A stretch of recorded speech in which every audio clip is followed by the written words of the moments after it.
दोस्तों नमस्कार। यह वीडियो बिहार के 8.5 करोड़ मतदाताओं के जागरूकता के लिए है।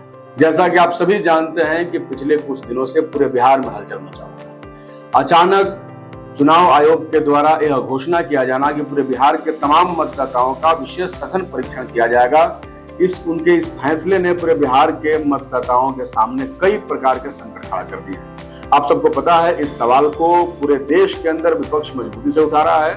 पिछले 9 जुलाई को इसको लेकर व्यापक बिहार बंद हुआ, जिसमें बिहार की जनता की भागीदारी ने यह बता दिया कि ये विशेष सघन परीक्षण कहीं से भी बिहार के लिए जायज नहीं है। बिहार के मतदाताओं से ऐसे दस्तावेज मांगे गए जो उनके पास उपलब्ध नहीं थे और पिछले एक सप्ताह में वो दस्तावेज नहीं जमा हो सके तो चुनाव आयोग हड़बड़ी में अपने सभी बीएलओ को यह आदेश दे दिया कि वो बिना किसी दस्तावेज के ही अपना कागज पर साइन करके जमा कर दें, जो कि कहीं से भी उचित नहीं है। हम आपसे कहना चाहते हैं कि चुनाव आयोग के तरफ से इस प्रकार के किसी भी संशोधन को स्वीकार नहीं किया गया है। उन्होंने ये कुछ भी नहीं कहा, बल्कि आपको जो उन्होंने 11 डॉक्यूमेंट बोले हैं, जिसमें जन्म प्रमाण पत्र, जातिगत प्रमाण पत्र, आवास प्रमाण पत्र के साथ साथ जमीन का प्रमाण पत्र, मैट्रिक का सर्टिफिकेट सहित 11 प्रकार के डॉक्यूमेंट्स जो मांगे गए हैं, उसमें से कोई ना कोई एक डॉक्यूमेंट आपको देना ही है। जैसा कि आप सभी जानते हैं कि आज माननीय सर्वोच्च न्यायालय में इस मामले की सुनवाई हुई।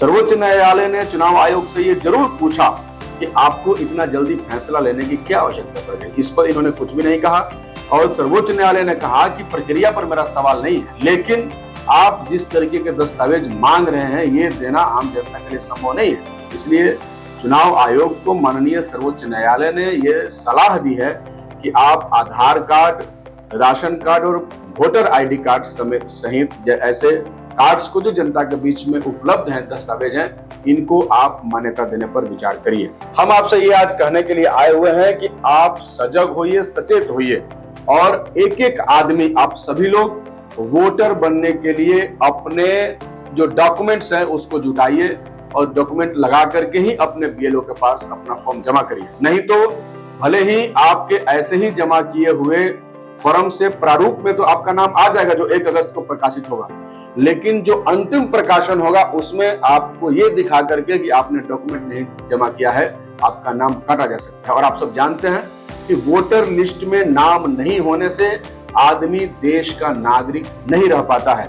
आपको जो भी देश के अंदर रहने, राज्य के अंदर रहने की नागरिक सुविधाएं प्राप्त हैं, वो सिर्फ इसलिए है कि आप इस देश के नागरिक हैं और आपकी नागरिकता का प्रमाण जो है वो वोटर लिस्ट से होता है। इसलिए आप सजग रहिए, आप सचेत रहिए और आप बिना मतलब के अफवाहों पर मत जाइए। आप अपना कागज और डॉक्यूमेंट बनवाइए। हम आप सबके लिए कोशिश कर रहे हैं, लड़ रहे हैं, सड़क से लेकर के माननीय सर्वोच्च न्यायालय तक हम संघर्ष कर रहे हैं कि आपको अधिक से अधिक सुविधाएं मिल सके। धन्यवाद।